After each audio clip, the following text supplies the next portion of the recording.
2块5毛钱买了这些西红柿，拿出3个来做个好吃的，剩下的晚上用白糖拌一下。洗净的西红柿直接放进开水里，把它们浸泡3分钟。烫好以后，把皮撕下来，把西红柿的蒂去掉，然后切成大块，直接倒入料理机里打成汁。打好的汁用筛网过滤一下，这样口感更细腻。400克的汁加入30克白糖，爱吃甜的可以多放点。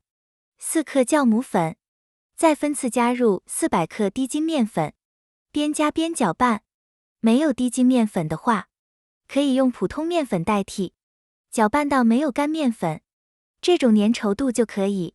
盖上盖子，把面糊醒发到2倍，这是已经发好的面糊，用筷子搅拌一下，排一下里面的空气。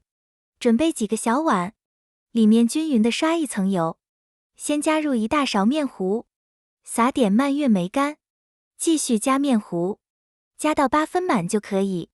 再用勺子涂抹平整一点，上面再撒上蔓越莓。